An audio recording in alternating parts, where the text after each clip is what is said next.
Kita mulai, kita sound check dulu apakah suara saya bisa didengar jelas di semua platform, teman-teman di YT, teman-teman di TikTok, are we clear? Oke.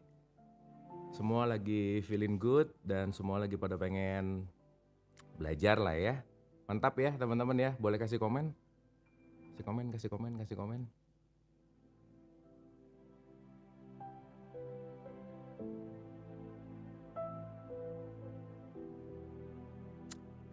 Oke, in 5, 4, 3, 2. Selamat datang di Letting Go 46, tempat kita belajar bareng bersama David Hawkins dalam bukunya Letting Go, di mana Letting Go adalah sebuah buku monumental yang menjelaskan cara paling efektif untuk menyirnakan berbagai hambatan batin menuju pencerahan setelah didera puluhan penyakit kronis yang tidak tersembuhkan oleh metode medis. Dr. Hawkins, psikiater, memasrahkan semua penyakitnya hingga satu persatu sirna. Hampir semua penyakit fisik dan mental disebabkan oleh emosi-emosi negatif yang terpendam di alam bawah sadar. So teman-teman, disadari atau tidak dalam perspektif ini ada alam sadar 1%, 2%, bawah sadar sekitar 9%, dan tidak sadar itu lebih dari 90%. Artinya banyak hal yang tidak kita tahu tentang diri kita, banyak hal yang kita tidak pahami tentang diri kita. Ya disitulah bahwa hidup ini pembelajaran sejati untuk terus mengenal diri, yang kita adalah sumur dalam yang akan tidak pernah mendapati ujung dari dasarnya, karena perjalanan adalah bagaimana kita terus mengenal diri lebih dalam lagi. So, saya rasa untuk mengenal diri adalah bagaimana kita terlalu sibuk tidak dengan menilai di luar diri kita, tidak merendahkan di luar diri kita, karena saat atensi kita banyak keluar, kita kekurangan atensi ke dalam diri kita. Jangan lupa, kemana atensimu pergi, energi mengalir ke situ. Kemana atensimu pergi, sesuatu hal yang akan tumbuh ada di situ. Saat atensi kita kepada kebencian, maka benci akan tumbuh. Saat atensi kita kepada kemarahan, maka marah akan tumbuh. Saat atensi kita kepada dendam, maka dendam akan tumbuh. Tapi saat atensi kita masuk kepada kedamaian, ketenangan, permaafan, maka itu semua yang akan tumbuh. Jadi semuanya pilihan. Kemana atensi kita pergi, di situ energi akan mengalir. Dan saya selalu mengulang-ulang teman-teman, hidup ini sebagai makhluk energi, mari kita melihat energi sebagai air, sebagai sumber hidup, di mana kemana mengalirkan, di situ yang akan menumbuhkan. Jadi mari kita bijak energi, mari kita masuk kepada kesadaran untuk kira-kira energi hari ini mau dialirkan kemana ya, menguntungkan atau tidak, dan pilihan-pilihan itulah yang mengajak kita untuk masuk kepada pilihan-pilihan yang sadar gitu. Oke, malam hari ini kita nggak kerasa udah masuk ke episode 46 teman-teman. Ini udah hampir 3/4 buku, hampir ya. Jadi awalnya saya kenapa bikin Letting Go, karena ngelihat bahwa banyak orang di Indonesia yang males baca ya. Jadi saya bacain, kalian tinggal dengar gitu. Ternyata udah dibacain tinggal dengar, tetap nggak ngerti-ngerti juga ya. Ya tapi nggak apa-apa sih ya, yang penting ada hiburan lah gitu intinya. Oke, saya selalu mengulang-ulang bahwa energi itu satu, vibrasinya dua, ada force, ada power. Itu teman-teman kalau mau paham mundur ke beberapa episode sebelumnya. Dan ada 17 frekuensi di mana masing-masing frekuensi itu memiliki nilai. Jadi kalau kita melihat dalam pendekatan Hawkins, kita tuh nggak jauh dari frekuensi 1 menuju 17. Dan frekuensi 117 itu dibagi dua, di bawah level courage atau di bawah level 200 dan di atas level 200. Hawkins menempatkan level paling rendah disebut shame atau rasa malu. Jadi buat kalian yang memiliki rasa malu dan sering merasa bahwa aku tidak berguna atau aku tidak berharga atau merasa hina, itu ada di level paling rendah dengan skor 20. Dan level-level itu sebisa mungkin segera diterima dan dialirkan. Ya, kalau bisa agak naik lah, jangan di level itu. Kenapa? Level 20 ke bawah itu biasanya ada keinginan untuk meniadakan diri. Gitu ya. Jadi level paling rendah itu shame. Itu kalau pandangan tentang Tuhannya adalah menistakan, nyalahin Tuhan terus. Jadi kalau kalian tipikal yang, oh Tuhan gimana sih gitu, nyalahin Tuhan terus gitu ya. Ya hati-hati bahwa itu indikator parameter di mana ada di level yang namanya shame. Naik satu level disebut guilt atau rasa bersalah. Rasa bersalah yang mendalam akan membawa kita ke level paling rendah di level 30. Dan itu banyak menyalahkan atau blaming, dan itu banyak sekali destruktif, kehancuran terjadi di situ. dan di situ akan ada konteks di mana pokoknya intinya banyak menyalahkan hidup aja, gitu ya. Banyak menyalahkan hidup, banyak menyalahkan, apa namanya, banyak menyalahkan pokoknya intinya nggak mau terima lah gitu. Entar ini katanya nge-lag ya, cek cek.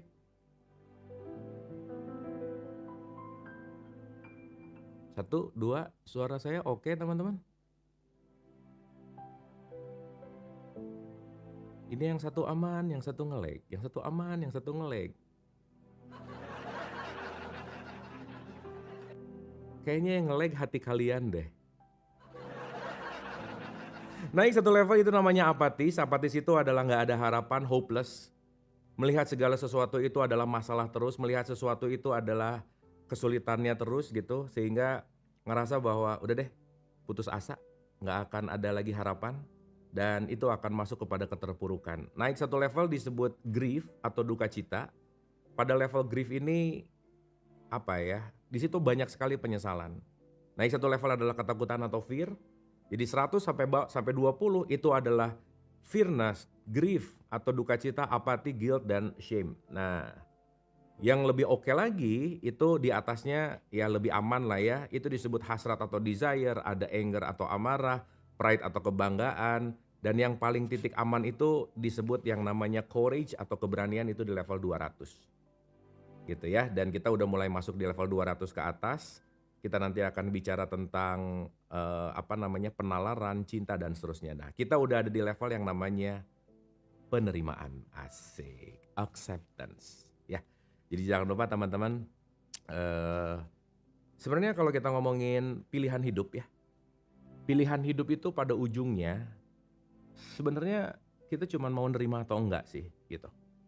Jadi kenapa acceptance ini sangat penting, karena pada akhirnya ya, semua yang kita tolak, realitas yang kita tolak nggak akan bisa dirubah kecuali penerimaan kitanya yang akan diperbaiki gitu. Itulah kenapa level penerimaan ini udah melampaui level-level tinggi gitu intinya. Oke teman-teman, so malam hari ini mari kita belajar 2 poin level penerimaan dan cinta. Kita review sedikit di level penerimaan dan kita akan masuk ke cinta lah ya hari ini, itu level yang udah mulai atas gitu.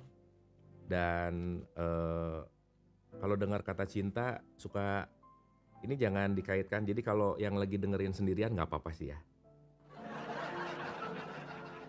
gitu ya. Kalau yang lagi butuh dicintai ya, ya udah aja ya. Oke teman-teman, ini kita udah bahas ya, ini sampai subbab kemarin, jadi kita akan masuk kemarin tuh di penerimaan terhadap diri sendiri dan orang lain. Dan kita akan masuk ke subbab tanggung jawab pribadi, tapi saya mau mundur dulu sedikit ya. Oke. Level penerimaan ditandai oleh sikap tidak mementingkan diri sendiri dan pelayanan. So teman-teman, kalau kita menyadari bahwa level tertinggi kita sebagai manusia sebetulnya adalah pelayan. Kita hadir ke sini untuk services, untuk saling melayani, maka puncak dari konteks kehidupan atau kemanusiaan adalah bagaimana kita bermanfaat bagi siapapun. Meminjam bahasanya Nabi Muhammad, ada kata-kata dalam bahasa Arab disebut khairun nas anfa'uhum linnas. Yang terbaik itu, manusia yang terbaik adalah yang bermanfaat untuk siapapun itu. Dan anyway, saya juga mendisklaimer bahwa Letting Go ini racikan saya. Jadi Letting Go ini saya padu padankan dengan pengetahuan, subjektivitas pengalaman, dan apapun konteksnya. Jadi nanti teman-teman tolong kunyah pelan-pelan. Setelah kunyah pelan-pelan silakan racik dengan bahasanya sendiri dan alami langsung dengan pengalaman gitu. Gitu ya teman-teman ya. Karena pengetahuan yang hanya disimpan dalam bentuk memori, bisa-bisa kita akan obesitas pengetahuan. Jadi pengetahuan yang terbaik adalah pengetahuan yang diamalkan. Sama seperti apa yang saya ulang-ulang bahwa banyak orang nyari olahraga yang terbaik buat dirinya, saking kebanyakan riset, saking kebanyakan nonton, akhirnya nggak olahraga juga. Jadi olahraga yang terbaik adalah olahraga yang disempatkan ya. Gitu. Nah jadi balik ya, ini sebisa mungkin tahu dikit amalkan gitu. Karena kalau kita tidak mengalami, kita cuma tahu teori, kita nggak tahu rasanya gitu. Oke, ini merupakan buah dari pemasrahan perasaan-perasaan negatif yang menciptakan diri kecil, yang menyernakan identifikasi kita dengannya. Sebaliknya, harmoni batin dan kedamaian dialami sebagai sifat diri kita yang lebih agung. Jadi bahasanya Hawkins, ada diri kecil, ada diri agung. Bahasanya yang sering saya pakai, ada aku satu, aku dua, aku tiga, dan aku empat. Aku empat adalah jasad, aku tiga adalah jiwa, aku dua adalah ruh, aku satu adalah sumbernya atau Tuhan itu sendiri, gitu ya. Jadi konteksnya banyak aku di dalam aku, gitu. Jadi nanti kita ngerti, ada aku yang sedang marah, ada aku yang sedang sedih, ada aku yang sedang benci, ada aku yang sedang julid. Aku yang sejati yang mana? Nah, gitu. Begitu bangun pagi kita merasakan happy, mungkin setelahnya kita merasakan sedih, mungkin setelahnya kita merasakan khawatir. Jadi aku ini yang sedih atau yang khawatir? Nah, itu semua adalah cover. Dan nanti kita mengerti bahwa kamu bukan pikiranmu dan kamu bukan perasaanmu dan kamu bukan emosimu. Tapi kamu adalah penyaksi dari itu semua. Saat mulai menyadari bahwa kita adalah sang saksi, maka semua iklan-iklan pikiran, semua tamu-tamu perasaan, kita nggak akan terlalu sibuk dengan itu. Dan tahu bahwa semua tamu bisa datang tanpa diundang, dan intinya adalah kita semua jadi seperti hotel yang mau tamu nyebelin, kita welcome. Mau tamu menyenangkan, kita welcome. Karena nanti kita ngerti bahwa semua tamu dalam hidup kita pasti akan memberikan pesan. Oke guys? Nah, sebaliknya harmoni batin dan kedamaian dialami sebagai sifat diri kita yang lebih agung. Karena program-program negatif telah dilepaskan, kreativitas, inspirasi, dan intuisi yang lebih besar pun muncul. Teman-teman, sorry to say, kreativitas kita nggak akan muncul di level emosi-emosi rendah. Kalian semua tidak akan pernah mendapatkan ide baru ketika lagi marah, benci, julid, iri, dengki, macam-macam, susah lah. Karena itu semua datang hanya pada level, kalau dalam perspektif jiwa itu tenang, mutmainah.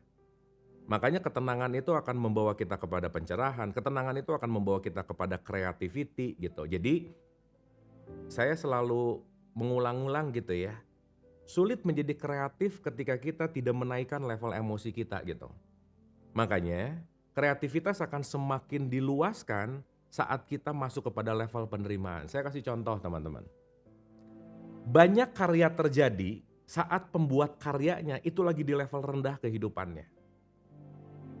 Lagi depresi, lagi stres, lagi down banget. Dan tekanan-tekanan itu justru yang membuat dia menghasilkan karya yang agung gitu. Gitu ya. Jadi karya yang agung itu biasanya ditemukan dari titik bawah banget gitu.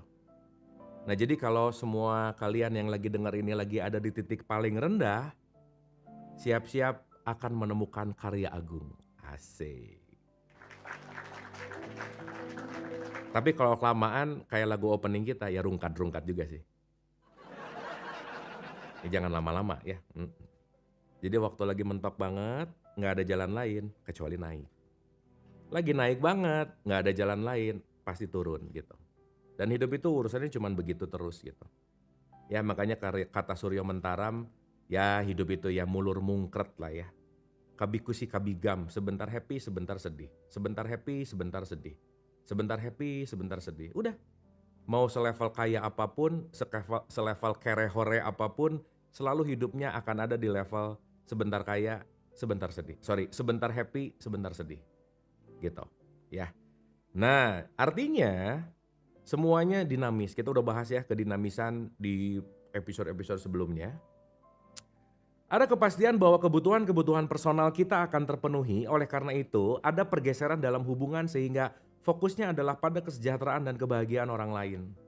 Jadi teman-teman saat kita mulai selesai dengan diri kita, sifat pelayanan itu akan muncul. Gitu. Apa yang saya bisa lakukan untuk orang lain ya? Apa yang saya bisa lakukan untuk bermanfaat ya? Jangan lupa pelayanan terhadap diri, pelayanan terhadap sesama. Lingkaran terdekat itulah menjadi manajemen kebaikan kita gitu. Ya, jangan lupa nih kita bisa baik sama orang yang jauh tapi sama orang yang serumah bermasalah gitu misalnya. Karena strukturnya tuh kayak obat nyamuk teman-teman. Dari yang terkecil, keluar, keluar, keluar. Jangan sampai kita ngebantu orang-orang yang di luar mana, tetangga kita kelaparan gitu misalnya. Karena kenapa? Semua struktur itu adalah bagaimana dari tempat kita yang paling terdekat gitu. Oke? Ada kepastian bahwa kebutuhan-kebutuhan personal kita akan terpenuhi, oleh karena itu ada pergeseran dalam hubungan sehingga fokusnya adalah pada kesejahteraan dan kebahagiaan orang lain. Ini didukung oleh fakta bahwa pada level ini tidak ada lagi kebutuhan untuk bergantung pada orang lain. Karena tidak ada yang kita rasa perlu kita dapatkan dari mereka. Jadi kalau udah ngerjain, udah nggak ada kepentingan, udah ngerjain, udah nggak ada apa yang bisa saya manfaatin, disitulah level penerimaan terjadi. Jadi kalau pertemuan itu atas dasar transaksional, nah nanti disebut berikutnya di level cinta, itu bukan cinta namanya. Kalau kalian masih mencintai karena ada alasannya, itu namanya dagang. Kalau kita melakukan cinta tapi penuh merasa pengorbanan, aku ini berkorban untuk kamu. Tidak ada pengorbanan dalam cinta. Karena saat merasa berkorban, itu udah transaksi namanya. Jadi cinta emang kadang-kadang gini sih.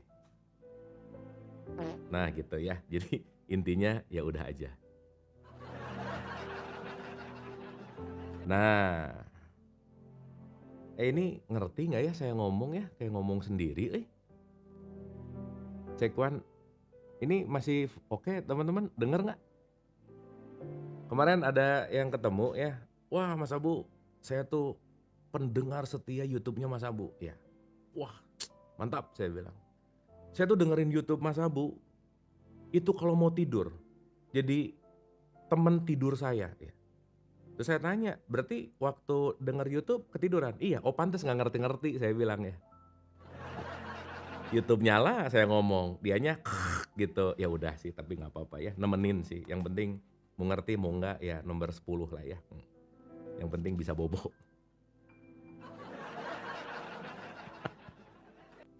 Oke.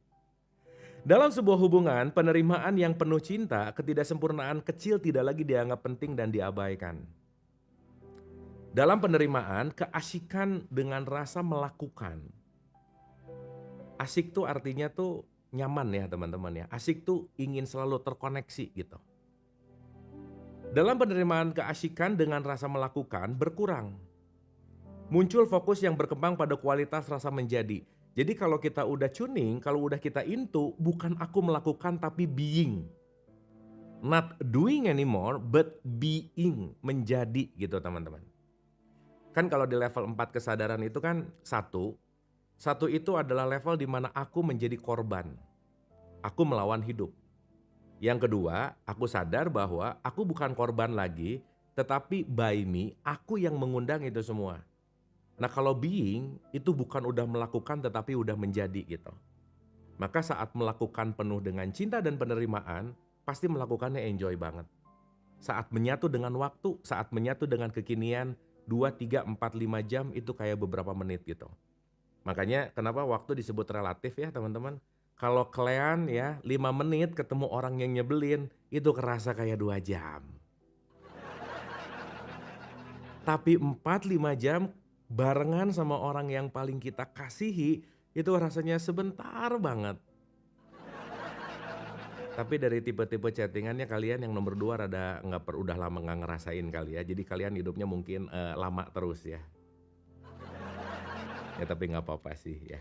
Nah artinya konteksnya adalah ada yang namanya doing, ada yang namanya being gitu. Oke? Juga kesempurnaan kapasitas batin kita untuk peduli dan mencintai. Meskipun perasaan-perasaan negatif masih bisa muncul, perasaan-perasaan itu semakin jarang dan bisa ditangani dengan lebih mudah. Secara umum, semuanya sekarang menjadi mudah dan aktivitas sehari-hari hampir tidak dirasakan karena berjalan begitu halus tanpa usaha. Jadi akhirnya ini yang sering disebut dengan yang namanya effortless. Daripada mendayung, mending bagaimana si layarnya diarahkan dengan angin. Jangan melawan arus, tapi jadikanlah arus atau angin itu untuk diarahkan kepada sesuatu yang kita tuju gitu. Itu kalau dalam Tao Te Ching disebut prinsip Wu Wei. Apa itu Wu Wei? Wu Wei itu artinya not forcing anything. Tidak memaksa, ingat ya, semakin memaksa semakin merubah. Jadi yang paling asik sebetulnya bukan mencari tapi attraction. Bukan menggapai tetapi mengattract gitu. Makanya kalau teman-teman tahu rowing ya, rowing itu mendayung gitu sama pakai layar gitu. Kita tidak bisa merubah arah angin, tapi kita bisa merubah arah layar mau kemana tujuan kita. Nah, kuasai layarnya, kita bisa membawa semua ini mengikuti apa yang menjadi tujuan utama kita gitu. Oke guys?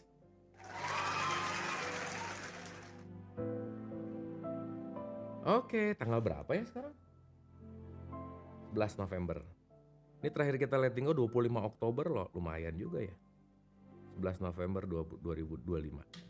Guys, kita bakal banyak PR nih, buku banyak nih ya. Jadi abis letting go nanti kita akan masuk ke emotional intelligence, kita akan masuk ke You Are the Placebo, kita akan masuk ke banyak lah guys, kita banyak pelajaran. Yang paling agak nggak sabar tuh sebenarnya masuk ke buku ini sih. Kalian ada yang udah pernah baca belum ya? Wah, ini buat saya one of the best book. Judulnya adalah Karma. Nah, ini top aja. Ya, nanti mudah-mudahan kalau letting go beres kita bedah bukunya Sadhguru nih. Oke ya. Sip ya, kita masuk subbab ya teman-teman ya. Anyway, clear ya? Ngerasa nggak kalau kita lagi kumpul dengan vibes yang sama, dengan nyaman yang sama, semuanya flowing dan feel good gitu, bener nggak teman-teman? Ngerasa hari malam ini kita lagi dapat feel yang oke gitu? Bisa rasa karena kita semua datang ke sini pastilah saya yakin yang mau belajar itu adalah orang-orang yang pasti hidupnya banyak penderitaan gitu. Makanya pengen tahu gitu ya kira-kira. Ya nggak apa-apa ya, kalau nggak menderita kita nggak dapat pembelajaran anyway teman-teman ya. Oke, subbab judulnya adalah tanggung jawab pribadi. Ya, tanggung jawab pribadi. Kita mulai teman-teman ya, kita mulai. Jadi tadi pemanasan dulu, sekarang kita mulai untuk bicara tentang tanggung jawab pribadi. Ciri khas dari kondisi ini adalah pengambilan tanggung jawab atas kesadaran diri kita, ketertarikan pada meditasi dan berbagai mode kontemplasi batin adalah hal yang umum. Nah, kalau udah mulai model-model nyari kelas-kelas meditasi, kelas-kelas hening, kelas-kelas suwung, berarti indikator kalian udah masalahnya gede banget aja udah ya. Dulu zaman saya depresi ya teman-teman, kerjaan saya tiap hari tidur di ruangan gelap dan gak mau ngelihat cahaya dan saya gak mau keluar rumah teman-teman. Itu masa-masa kelam ya di tahun-tahun 2017-2018 gitu, dimana saya malas banget ketemu orang, saya gak mau banget ketemu orang karena itu adalah siksaan gitu ya. Dan saat itu ruangan nyaman buat saya yang bisa membuat saya jadi dalam tanda petik tenang, itu sama seperti konteks yang disampaikan Hawkins adalah saya perlu menyendiri dan saya perlu kegelapan dalam tanda petik. Nah, makanya Hawkins bilang ketertarikan pada meditasi dan berbagai metode kontemplasi batin adalah hal yang umum. Jadi kalau kita udah mulai pengen ngenal diri lah, pengen dapat nyari-nyari sesuatu hal yang lebih ke spiritualitas lah, keruhanian lah, kebatinan apapun itu adalah teriakan dari dalam sesuatu yang ingin dikenal gitu. Gitu ya. Kita dapat misalnya menghadiri retret keagamaan jika kita orang yang religius. Atau kita dapat melakukan upaya-upaya spiritual atau humanitarian jika kita berorientasi pada bidang-bidang itu. Jadi macam-macam teman-teman, ada yang tiba-tiba rajin ke masjid, ada yang tiba-tiba rajin ke pengajian, ada yang tiba-tiba rajin sholat tahajud gitu. Dan itu rata-rata nyari jawaban sebenarnya. Ya, kemanapun jalannya kita hargai, karena tidak ada semua orang dengan jalan terbaik karena semuanya punya kenyamanannya masing-masing gitu. Gitu ya. Karena pada dasarnya saya perlu jawaban nih kemana gitu. Saya perlu jawaban nih dalam artian ya balik lagi ya. Semua perjalanan itu sebenarnya menarik deh. Ke tempat yang paling dekat tapi nyari ke tempat yang paling jauh gitu. Tapi ya semuanya akan jadi paradoks sih anyway. Gitu teman-teman ya. Dunia dipandang sebagai sesuatu yang harmonis dan setiap perubahan penampakan dunia disadari sebagai proyeksi dari konflik-konflik batin diri sendiri. Mulai sadar tuh, yang asalnya mental korban, yang asalnya gara-gara lu nih gua gini. Wah itu kan kelean banget ya. Gara-gara dia, gara-gara switching nih. Dari mental korban menjadi mulai lebih sadar bahwa Oh ternyata hal itu terjadi bukan dia datang ke aku, tapi aku yang mengundangnya. Ingat ya teman-teman, kita tuh saling meng-attract gitu ya. Kan rumusnya likes attract likes, love promote love gitu. Jadi ya kira-kira di sininya banyak julid, jangan pengen punya circle yang happy dong gitu. Meskipun kalau yang julid lagi julid happy juga sih, ya nggak apa-apa juga ya. Tapi poinnya adalah dalam perspektif ini selalu terkait dengan frekuensi gitu. Gitu ya. Makanya teman-teman kalau mau naik frekuensinya rubah circle. Dimana mungkin saat ini siapapun yang mendengarkan nggak enakan untuk keluar dari circle itu, mau sekarang atau nanti, kata kuncinya adalah tanpa merubah circle tidak akan merubah frekuensi. Dan semesta akan mengayak kepada circle yang paling tepat dalam frekuensi kita masing-masing gitu. Itu anyway teman-teman. Oke ya. Jadi poinnya, dunia dipandang sebagai sesuatu yang harmonis dan setiap perubahan penampakan dunia disadari sebagai proyeksi dari konflik-konflik batin kita sendiri. Ingat, di luar diri kita adalah layar proyektornya di sini. Jadi saat kita ngelihat siapapun yang mukanya cemberut, itu adalah proyeksi dari sini. Ketika kita ngelihat keburukan, itu adalah proyeksinya dari sini. Jadi semua ini adalah mirror effect gitu, efeknya kaca gitu teman-teman. Artinya kalau kita melihat konteks apapun di luar, itu datang dari dalam. Ingat ya teman-teman, kalian melihat warna biru ini bukan di luar kalian tapi di dalam kalian. Kalian melihat bolpen ini bukan di luar kalian tapi di dalam kalian. Bolpennya bisa saya simpen gini, tapi kalau kalian pakai mata kiri ngelihat tutup sebelah, sebelahnya dibuka ditutup sebelahnya lagi, ini pindah tempat loh. Coba deh, tutup mata kanannya, kanan tutup, ngelihat bolpen ini. Sekarang tukar mata kiri yang ditutup, pindah tempat tuh. Ya, mata yang dekat aja ditutup dibuka, beda liatnya, bisa berantem gitu. Artinya apa? Betapa yang namanya panca indera kita itu sesuatu yang fragile. Duh, fragile teh apa ya? Rapuh. Sangat rapuh banget. Penglihatan kita rapuh. Bolpen dimasukin ke gelas, kelihatan bengkok padahal bolpennya enggak. Makanya pandangan penglihatan indrawi kita itu teramat sangat rentan teman-teman. Makanya jangan terlalu percaya amat apa yang dilihat oleh mata yang dua ini, karena boleh jadi begitu ngelihat profil picture-nya, udah pasti itu pakai filter ya. Begitu kalian ketemu aslinya, kalian akan kaget sih gitu. Kenapa? Karena ketipu gitulah kira-kira ya. Dan yang nggak bisa menipu, yang nggak bisa ngebohong itu vibes-nya. Ya, muka bisa dikasih filter, tapi vibes akan memancarkan kejujuran gitu. Jadi kalau bisa mukanya nggak usah dilihat sih, lihat aja vibes-nya. Tapi ya mukanya jangan yang nggak ngenakin banget sih, ya jangan juga sih ya. Vibes-nya oke gitu, tapi ya jangan buluk-buluk amat sih gitu ya. Ya milih-milih lah ya, boleh milih-milih gitu. Anyway. Pada level ini, ada kesadaran bahwa semua perasaan negatif adalah masalah kita sendiri. Dan pemecahannya pun tidak lagi dicari di luar diri. Wah ini kalau mau dihitung saya ngomong gini udah 1000-2000 kali. Tapi saya pengen ngulang-ngulang teman-teman. Manusia tidak pernah punya masalah dengan apapun dan siapapun kecuali sama egonya, titik. Dan ego ada di dalam diri kita. Maka saat kalian punya masalah, jangan pernah mencari jalan keluar, tapi carilah jalan ke dalam. Karena masalahnya ada di dalam. Saat di dalamnya membaik, yang di luar akan otomatis membaik. Saat di dalamnya semakin sembuh, yang di luar otomatis akan sembuh. Kenapa? Karena yang di dalam adalah pancaran untuk keluar. So artinya adalah semua konteks tidak pernah ada di luar, tapi ada di dalam gitu. Udah itu skrip lah. Itu saya ngomong skrip banget gitu. Nah artinya konteksnya adalah saat kita ada di level penerimaan, bukan merasa dan harus merubah dia gitu. Tapi bagaimana aku melakukan penerimaan.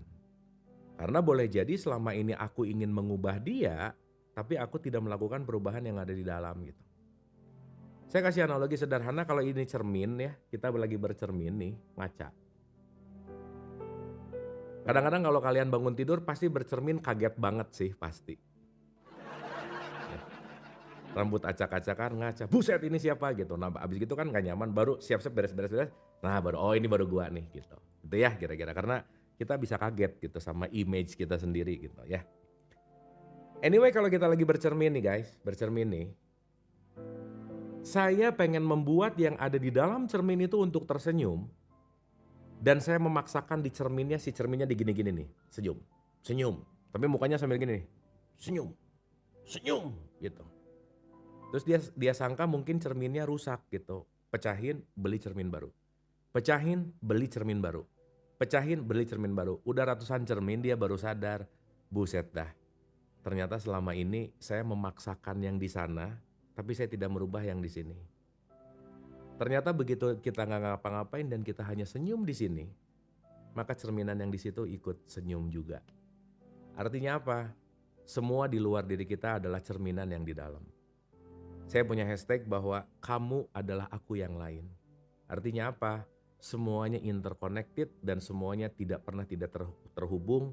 Kita semua satu kesatuan yang disebut dengan yang namanya oneness. Oke teman-teman? Paham ya? Dapat ya? Ada keseriusan terkait pertumbuhan kesadaran dan fokus untuk mengasah kualitas kesadaran itu sendiri. Pada level ini, kita bisa mulai mengembangkan minat pada filsafat, riset ilmiah, dan karya-karya spiritual klasik yang mengeksplorasi potensi tertinggi dari pikiran dan jiwa manusia.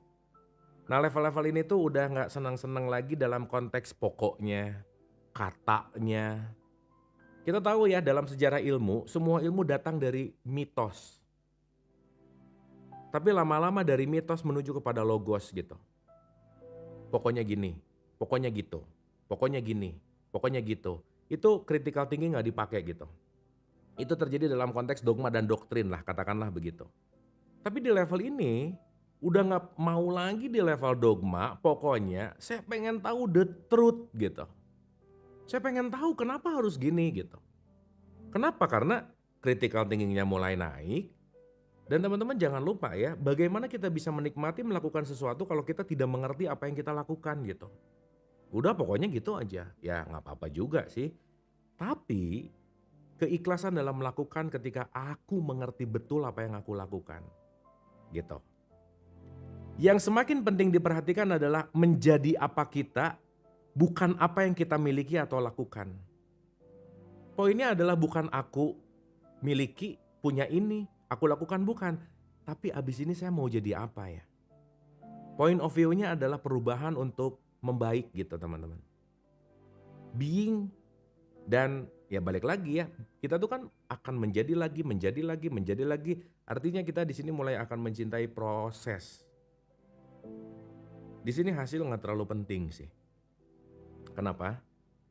Karena bagaimana mau hasil penting, tidak pernah ada hasil yang salah. Yang ada adalah proses yang main-main gitu. Ya karena hasil itu pasti akan sesuai dengan proses. Anyway. Jadi nggak bisa, aduh hasilnya tidak memuaskan. No, prosesnya kamu main-main sih gitu. Prosesnya kamu nggak sungguh-sungguh gitu. Ya, karena itu semua interkorelasi gitu guys. Tabur tuai kan di situ gitu. Ya.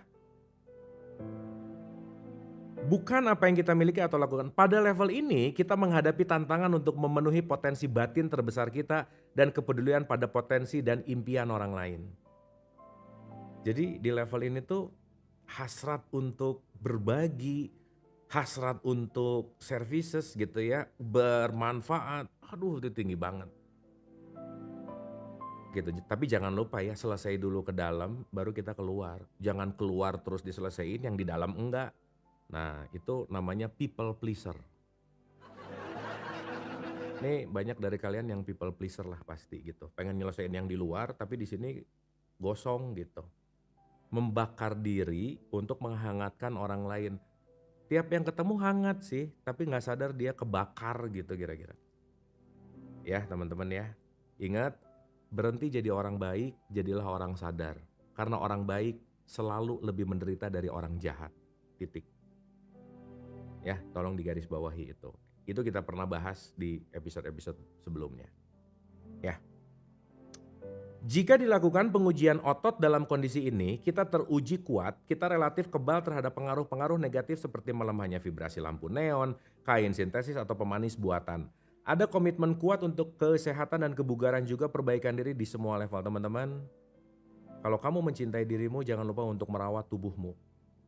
Rawatlah tubuhmu dengan asupan makanan yang baik, minuman yang baik, tidur yang baik, olahraga yang baik, berita yang baik. Coba difilter gitu, ya. Karena tanpa sadar ketika kita benci sama orang dan membuat kita sakit hati, kita lagi nggak ngerawat atau kita lagi ngasih racun gitu. Ya, kita lagi ngeracunin terus, ngelihat berita-berita yang nggak oke, denger-denger yang nggak oke. Kita tanpa sadar lagi di feeding, feeding apa ya? Lagi dikasih makan gitu. Ingat ya, we are what we eat. Titik. Kita adalah apa yang kita makan. Bukan hanya makanan fisik, bukan hanya batagor, seblak gitu misalnya apapun itu, tapi informasi juga makanan kita loh. Jadi ya teman-teman, kualitas jiwamu tergantung kamu ngefollow siapa di TikTok. Makanya kan ada satu statement siapa ya yang ngomong saya lupa. Untuk tahu kamu, sebutin 5 teman kamu, maka aku akan tahu siapa kamu gitu. Ya. Karena kan nggak jauh beda ya sama yang memfollow sama yang di-follow nggak jauh beda aja udah pokoknya.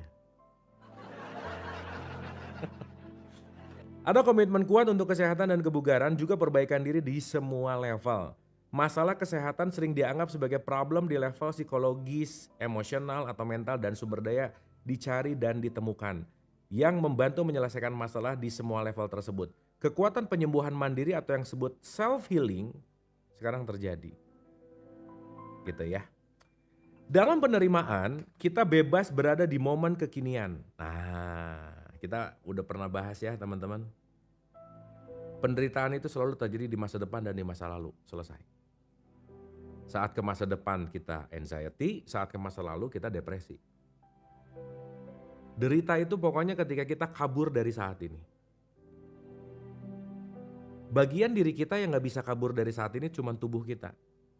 Kalau tubuh di rumah gak bisa tiba-tiba pindah ke mall. Tapi tubuh di rumah, pikirannya bisa di mall. Tubuh di rumah, pikirannya bisa di kantor. So artinya apa? Saat tubuh, pikiran, perasaan, emosi, energi tidak hadir utuh bersama di sini saat ini, kesempatan untuk derita itu hadir. Kenapa? Karena kita akan jalan-jalan ke masa lalu. Lah ini yang nonton saya nih banyak nih ya, yang lagi nonton nih, ini kayak merhatiin aja kan ya. Padahal pas dengar nggak tahu mikir kemana, sibuk ke sini, ke sana, ke sini gitu. Ya nggak benar-benar utuh juga sih. Karena penelitian kekinian mengatakan bahwa orang bisa fokus itu sekarang cuma 8 detik gitu. Gitu ya. Jadi poinnya adalah fokus itu penting untuk dilatih karena semakin fokus semakin bahagia. Semakin fokus semakin bisa hadir utuh di sini saat ini. Ini kalau yang tradisi Islam, yang orang-orang Islam nih udah rata-rata tuh sholat-sholatnya yang kira-kira Allahu Akbar, rakaat 2, rakaat 3. Nah udah gitulah kira-kira. Rakaatnya aja lupa ya. Yang paling parah tuh Allahu Akbar asar atau maghrib ya. Wah udah itu lebih asik lagi sih. Dalam penerimaan kita bebas berada di momen kekinian. Begitu kita telah menerima sifat sejati kita sendiri dan cara-cara alam semesta sebagaimana yang terefleksi di dunia kita, tidak ada lagi penyesalan terhadap masa lalu, juga tidak ada rasa takut pada masa depan. Ingat ya, di masa lalu nyesal, di masa depan khawatir gitu. Jadi masa depan, masa lalu, masa depan, masa lalu itu sesuatu hal yang membuat kita menderita dan kita nggak bisa lepas dari situ sih. Gitu ya. Ketakutan pada masa depan sirna ketika masa lalu telah dipulihkan. Ini karena ada kondisi kesadaran yang berorientasi di ego. Ego cenderung memproyeksikan masa lalu pada masa depan. Masa lalu yang dipandang negatif menjadi menakutkan ketika diproyeksikan pada masa depan imajiner. Dulu yang negatif di masa depan kan nanti gimana? Wah udah selesai aja. Itu looping nanti tuh. Pelepasan energi-energi rendah dari rasa bersalah, ketakutan, amarah, kebanggaan telah meringankan beban masa lalu dan membersihkan awan-awan masa depan. Jadi orang yang merasa bersalahnya tinggi, ketakutannya tinggi, amarahnya tinggi, pride-nya tinggi, itu sangat sangat sangat sangat tuh saya ingatnya juga ulang-ulang. Susah untuk hadir utuh di sini saat ini. Artinya apa? Saat kita susah hadir utuh di sini saat ini, kita akan terjebak di masa depan dan masa lalu. Poinnya ada di situ. Kita menghadapi hari ini dengan optimisme dan rasa syukur atas kehidupan. That's it. Karena hanya di sini saat inilah kita bisa bersyukur. Karena tidak hadir di sini saat ini, kita hanya bisa komplain dan kita hanya bisa khawatir. Kita melihat bahwa kemarin telah terjadi, esok belum terjadi dan kita hanya punya hari ini. Nah, kalau ngomongin hanya punya hari ini, nanti kita kaitkan dengan the power of now. Ini Eckhart Tolle indah banget mengidentifikasikan atau menjelaskan tentang konteks yang namanya the power of now ini gitu teman-teman. Ya, jadi ada konteks gini ya. Aduh, saya jadi ingat satu bab nih ya, bagus banget di sini. Bentar ya. Jadi Tolle itu bilang bahwa life is always now gitu. Jadi kata kuncinya adalah gini.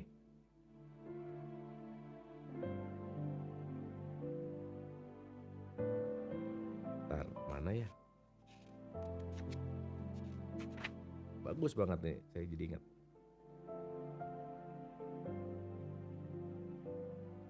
Being is the eternal, ever present one life beyond the myriad forms of life that are subject to birth and death.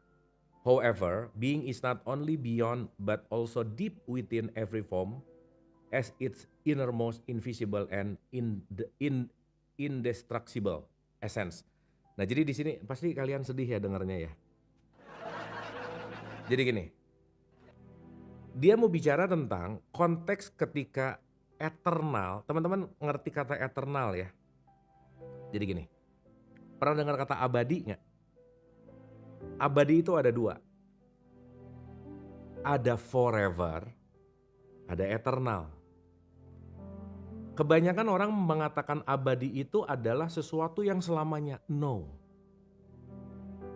Tapi abadi itu lebih kepada eternal. Jadi kalau kita ngomongin eternal love tuh sama kayak komen tadi, bukan cinta yang selamanya sampai kapan, bukan.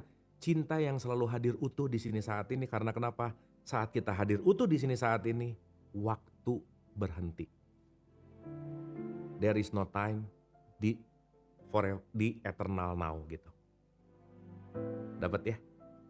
Makanya kalau kita lagi bareng sama orang yang kita sayang, udah deh. Semuanya freeze gitu. Meskipun abis gitu udahan juga sih. Gitu guys. Jadi si Eckhart Tolle mau bicara tentang konteks yang namanya being gitu. Jadi poin-poin intinya nanti kita bahas ya di sini ya. Nanti kita bahas tentang the power of now. Nah, jadi kalau Hawkins tadi bilang, saya ulang ya.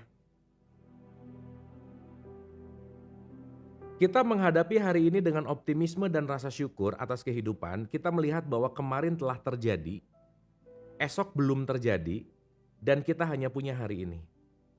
Ya besok kan nggak ada lah ya teman-teman ya. Udah besok tuh illusion lah gitu. Ya hidup mah cuman sekarang ya. Mau gimana? Saat ini. Saya ngomong waktu udah masa lampau. Udah lewat. Udah jadi sejarah. Gitu. Jadi yang udah-udah jadi sejarah aja sih gitu. Tapi suka ada nempel di sini sih nggak apa-apa juga sih. Ya untuk ke belakang sebentar mengingat-ingat it's okay. Tapi poinnya adalah kita udah nggak hidup lagi di situ gitu. Ya. Secara singkat, level kesadaran penerimaan adalah salah satu yang ingin kita capai karena level ini memungkinkan kita untuk menemukan kebebasan dari sebagian besar masalah kehidupan dan untuk mengalami pemenuhan dan kebahagiaan. Oke guys, penerimaan beres. Kita mau sampai jam berapa nih? Kita spill sedikit bab 12 ya teman-teman ya. Sampai sini oke guys? Dapat ya? Sampai sini bisa get something semoga, dan ingat ya teman-teman sekali lagi, gak usah ngerti semuanya karena masing-masing kita wadahnya pasti beda. Yang wadahnya beda kita akan hanya fokuslah kepada sesuatu yang menumbuhkanmu dari apapun itu gitu teman-teman. Ya, dari bait yang mana, dari kata-kata yang mana, dari topik yang mana, begitu itu ngebuat kita sparkling, udah fokus aja di situ. Gak usah ngerti semuanya gitu. Ya, karena di malam ini mungkin lagi butuh wadahnya di kata-kata yang ini, dan kita semua pasti beda-beda gitu. Ya, teman-teman ya. Alright, so waduh. Ini masuk ke level-level yang udah mulai asoy nih guys. Kita akan masuk ke level yang namanya cinta. Asik. Siap gak nih?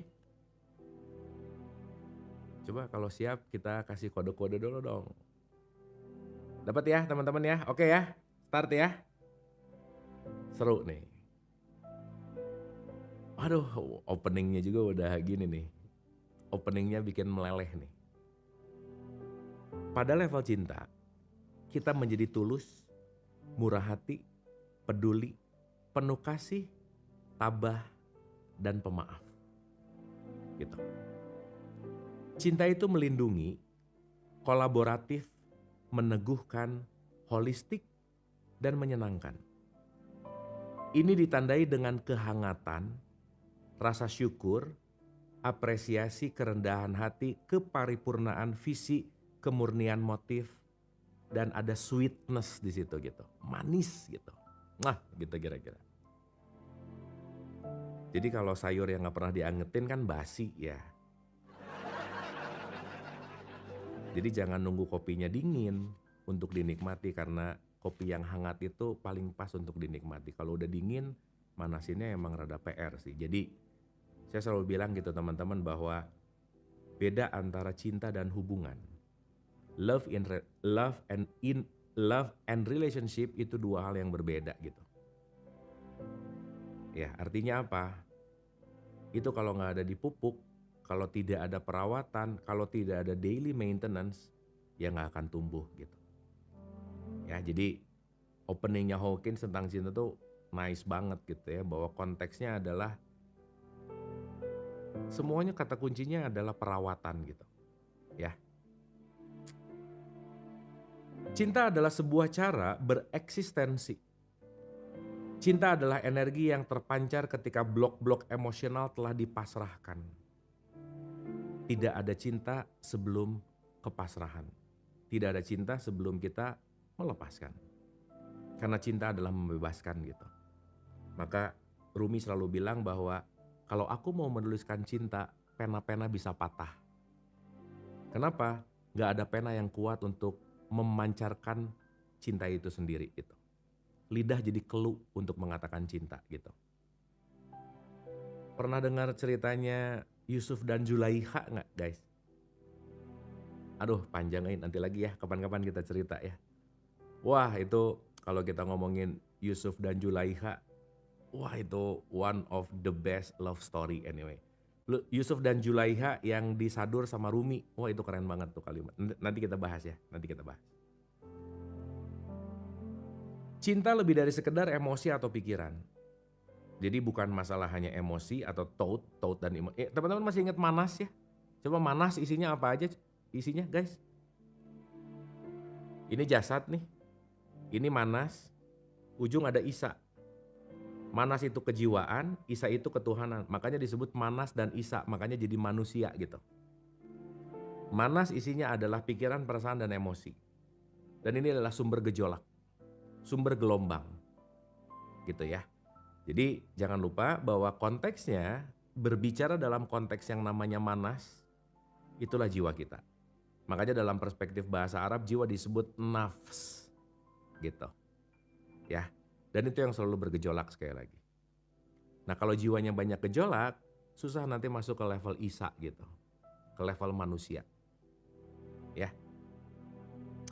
Cinta adalah sebuah cara bereksistensi.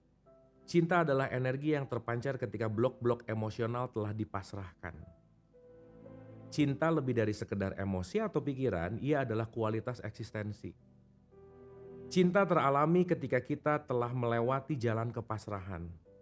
Cinta adalah cara bereksistensi di dunia yang mengatakan, bagaimana aku bisa membantumu? Bagaimana aku dapat menghiburmu? Bagaimana aku mampu meminjamkan kepadamu sesuatu yang kamu butuhkan? Bagaimana aku sanggup membantu memperoleh apapun yang kamu butuhkan? Bagaimana aku menghiburmu? Bagaimana aku membuat kamu kembali ceria? Bagaimana aku membuat kamu kembali tersenyum? Itulah cinta. Saat kebalikannya terjadi nih, beda tipis antara cinta dan melekat.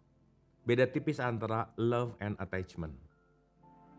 Ciri-ciri love adalah, atau attachment dulu ya, karena rata-rata suka ngomong I love you gitu, padahal bukan love sih, tapi attachment. Attachment adalah you have to make me happy, itu namanya attachment. Kamu tuh harus bikin aku bahagia, that's not love. Tapi cinta adalah aku akan membuat kamu bahagia. Kenapa? Karena aku sudah cukup dengan kebahagiaan, aku sudah cukup dengan rasa cinta, dan tugasku hanya memberikan cinta. Itulah kenapa kalau dalam perspektif tasawuf teman-teman, nomor 1, nikahilah Tuhan. Karena saat kamu sudah menikahi Tuhan, kamu sudah penuh dengan kasih sayang Tuhan, maka kamu tidak membutuhkan kasih sayang dari makhluknya. Maka kamu tidak akan mengemis cinta dari siapapun karena kamu sudah penuh dengan cinta, dan tugasmu adalah hanya untuk membagikan cinta.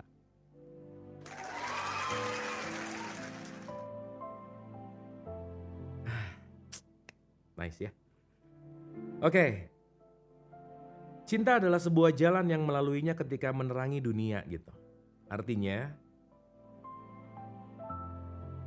pemahaman tentang ini memang perlu agak kita obrak-abrik dalam, ya bukan mau menghancurkan romantisme sih.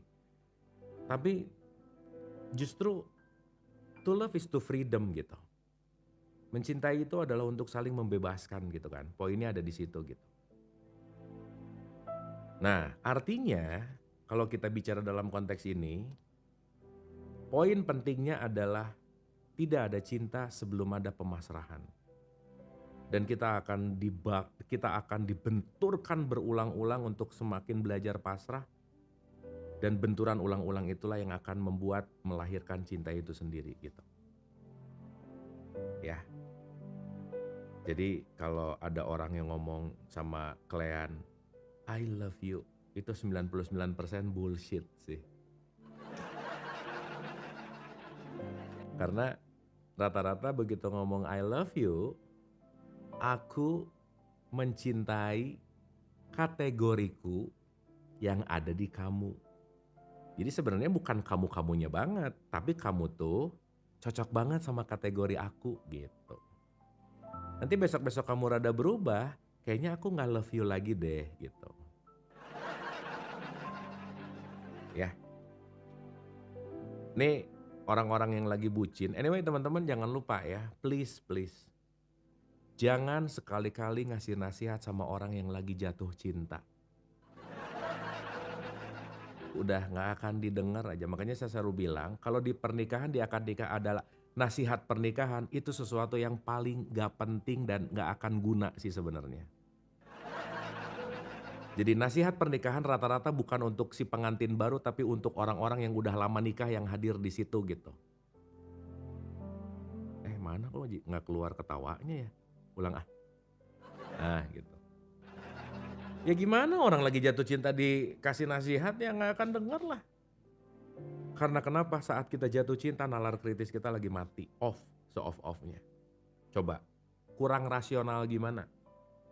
Seorang anak yang dibesarkan sama ibunya belasan tahun, 15-16 tahun, dibesarkan sama ibunya nih, begitu si anak ini ketemu satu kutu kupret yang baru ketemu 1 minggu, ini dia bisa lebih percaya sama pacarnya daripada sama ibunya coba. Coba gimana? Ini ibunya udah 16 tahun bareng, ini pacarnya yang baru ketemu seminggu yang lalu gitu.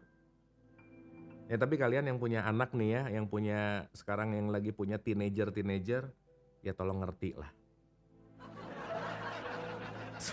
Soalnya kalian juga dulu gitu. Meskipun mungkin sekarang udah nggak banget, ya nggak apa-apa sih ya. Dapat ya teman-teman ya. Jadi cinta adalah sebuah jalan yang melaluinya ketika kita menerangi dunia gitu.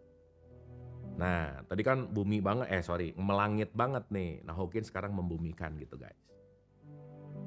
Cinta dalam kehidupan sehari-hari. Setiap orang memiliki kesempatan untuk berkontribusi pada keindahan dan harmoni dunia dengan menunjukkan kebaikan kepada semua makhluk hidup, dan dengan demikian mendukung spirit kemanusiaan. Apa yang kita berikan kepada kehidupan mengalir kembali kepada kita karena kita sama-sama bagian dari kehidupan.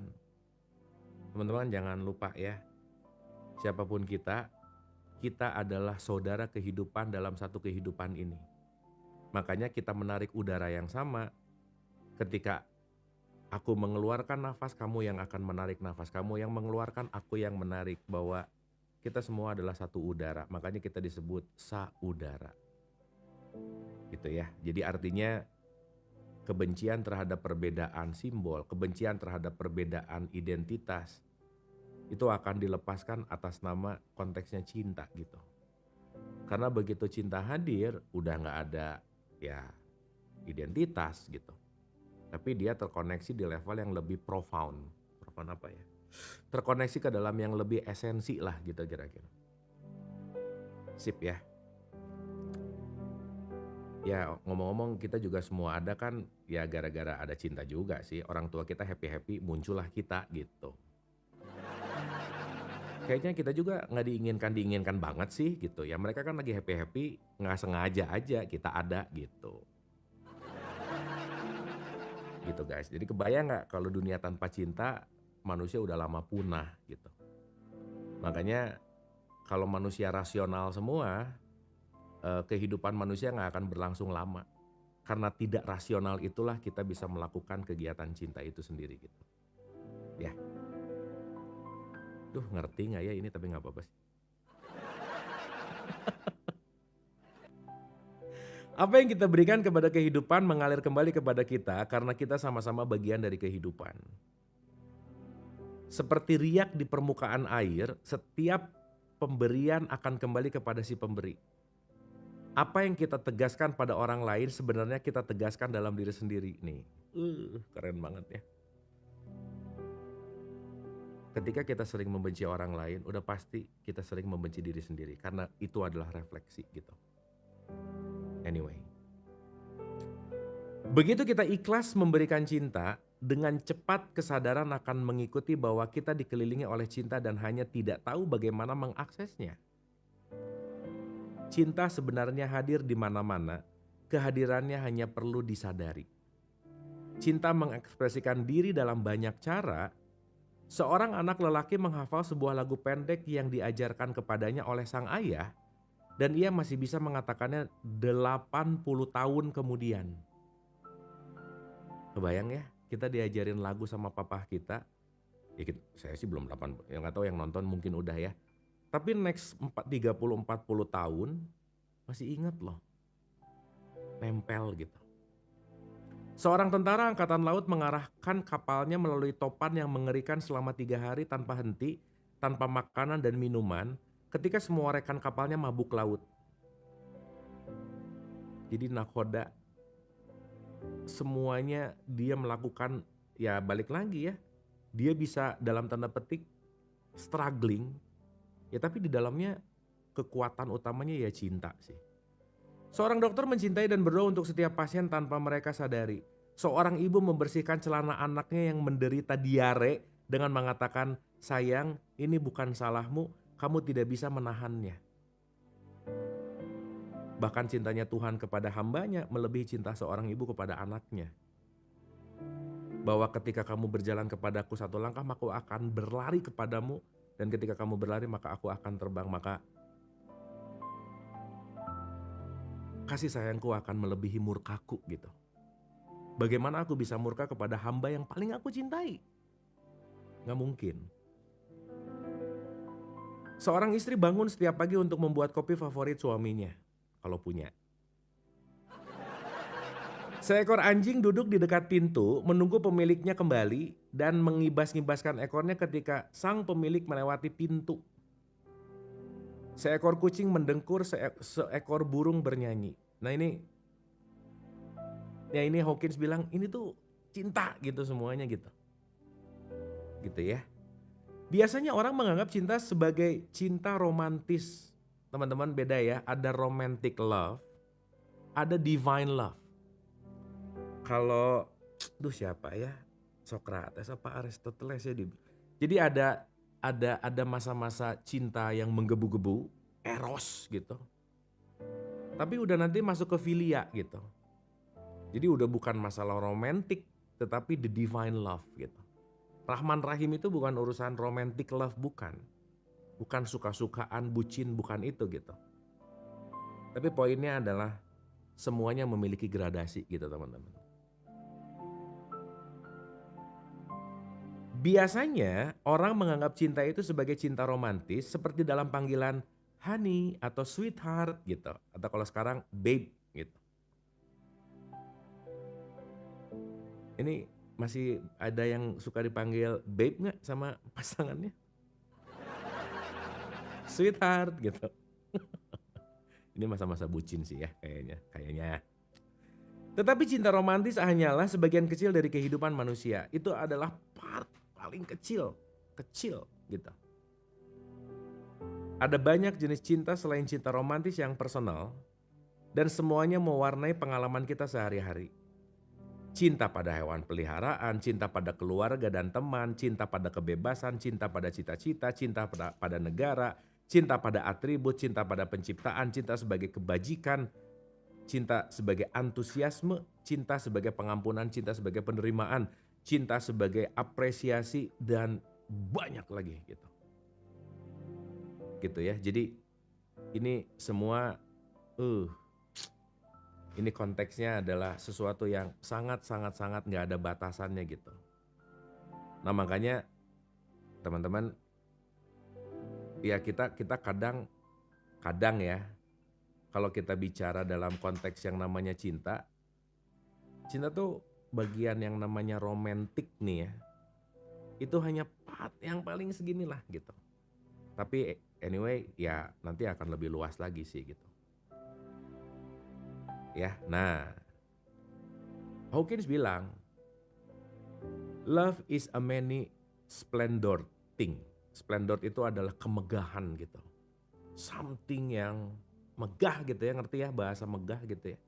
Sesuatu yang megah itu biasanya mengguncang gitu. Dan nanti meluluhkan sih by the way. Demikian lirik sebuah lagu populer. Berdasarkan pengalaman, pernyataan itu benar ketika kita telah memasrahkan semua perlawanan untuk mencintai dan melepaskan perasaan-perasaan negatif yang menghalangi cinta. Maka dunia bersinar dengan keagungan cinta.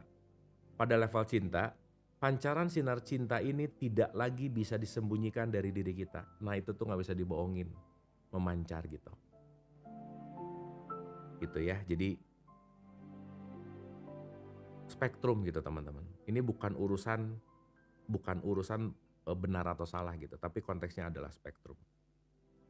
Nah next on, kita akan masuk ke cinta itu menyembuhkan. Asik. Jadi dikit lagi nih. Cinta itu menyembuhkan, cinta mentransformasikan hidup. Kita bisa melihat ini dalam kisah nyata tentang seorang pemburu bebek yang tiba-tiba berubah dengan menyaksikan tindakan cinta. Jadi nanti ada satu cerita ya yang sangat menggugah gitu, yang bisa merubah suatu tindakan dalam konteks yang namanya atas dasar cinta itu sendiri gitu. Gitu ya teman-teman ya. Oke, subbab cinta itu menyembuhkan kita akan bahas di 47. Kayaknya kita akan lama-lama deh di bab cinta ini. Karena bab cinta ini wah panjang banget guys. Ya namanya juga cinta ya. Abis itu kita akan masuk ke kedamaian. Tapi kita akan banyak menyelami cinta gitu anyway. Gitu teman-teman. So ternyata cinta hadir dari penerimaan. Nerima dulu baru cinta gitu. Ya gimana mau cinta kalau gak diterima ya, kalau ditolak. Jadi pastikan kalau mau nembak hampir 99% akan diterima gitu guys. Jadi daripada tengsin, mending nanya dulu, "Aku mau pura-pura nembak ya, diterima nggak?" Kalau jawabannya nggak, mending udah tinggalin aja. Gitu ya teman-teman ya. So, terima kasih. Semoga Letting Go 46 ini menemani jiwa-jiwa, menemani kita semua untuk lebih bisa mengenali diri udah pasti. Sama apa yang disampaikan sama Hawkins bahwa semua level emosi nggak bisa kita tolak. Pada dasarnya kita tidak didesain untuk menolak perasaan, menutup-nutup perasaan. Menolak dan menutup akan membuat lebih kencang dan lebih keras dan lebih menyiksa. Tapi hal yang terbaik adalah ketika kita akui, lampaui, dan kita lepaskan. Disitulah kekuatan letting go. So saat kita letting go, kita akan menjadi versi diri kita yang lebih baru. Nah, karena topiknya cinta guys, saya mau menutup dengan satu puisi.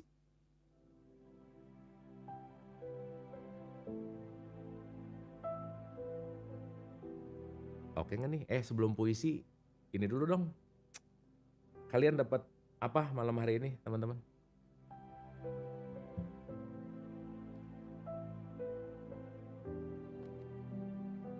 Cek one cek. Dapat sesuatu kah? Masa sih nge-lag?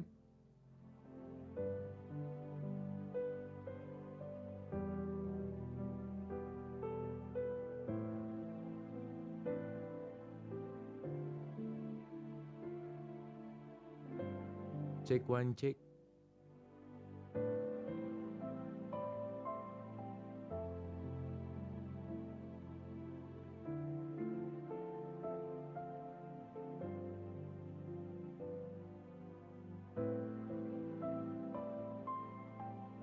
Ini udah oke guys?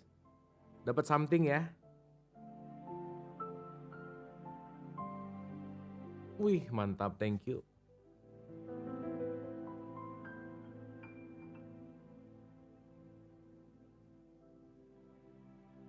Oke, terima kasih. So, semoga apapun yang teman-teman dapat malam hari ini sekali lagi, hanyalah fokus kepada sesuatu yang memang dibutuhkan gitu ya teman-teman ya. Karena setiap wadah kita nggak mungkin sama, setiap apa yang dibutuhkan per saat ini nggak mungkin sama. Jadi concern atau fokuslah kepada apa yang kita butuhkan. Oke? Jadi saya mengutip bait-bait ini, bait-bait cinta ini dari apa ya? Idenya dari buku-bukunya Masnawinya Rumi. Oke? So, dengarkan dengan hati. Asik. Judulnya adalah Bahasa Rindu. Mungkin di ruang ini ada hati yang pernah dipatahkan. Ada cinta yang tidak kembali. Ada nama yang sudah kita hapus dari memori kita, tapi entah kenapa masih bersemayam di dalam dada. Rumi berbisik pada kita, jangan pernah benci luka yang membuatmu sujud. Di sanalah Tuhan menyapa paling pelan dan paling jujur. Jika cinta pernah menjatuhkanmu hingga kehilangan arah, anggap saja itu tangan tak terlihat yang menyingkirkan semua sandaran palsu. Agar kau bersandar pada hanya sang sumber. Kita bukan sekedar tubuh yang saling mencari pelukan. Kita adalah jiwa yang saling mengingatkan jalan pulang. Kadang Tuhan mengirim seseorang bukan untuk tinggal, tapi untuk mengetuk satu pintu rahasia di dalam dirimu yang tak akan pernah terbuka tanpa air mata. Maka malam ini, jika kamu masih membawa pedih, jangan kau usir. Peluk ia seperti tamu agung dan katakan kepadanya, tunjukkan kepadaku kemana harus aku kembali. Sebab cinta yang sejati tidak selalu menenangkan hidupmu, tapi selalu menerangkan batinmu. Ia mungkin tidak menyelamatkan kisah kalian, tapi ia menyelamatkan jiwamu dari lupa. Terima kasih sudah hadir dengan seluruh retak dan harap. Semoga setelah ini, bila kau mengingat seseorang, kau juga mengingat Dia yang Maha Agung yang menitipkannya. Pulanglah malam ini dengan langkah pelan, dengan dada yang mungkin masih perih, namun kini kau tahu, bahkan sakitmu adalah ayat, bahkan rindumu adalah doa, bahkan kesepianmu adalah undangan lembut untuk duduk lebih dekat di pangkuan Sang Maha Kasih Sayang. Salam untuk hati kalian yang masih berani mencinta. Semoga kita dipertemukan bukan hanya dengan orang yang tepat, tapi dengan jiwa yang tepat. Jiwa kita sendiri yang akhirnya pulang. Terima kasih. Selamat menikmati malam. Selamat bobo nyenyak. Tetap sehat dan bahagia. Sampai ketemu di Letting Go 47.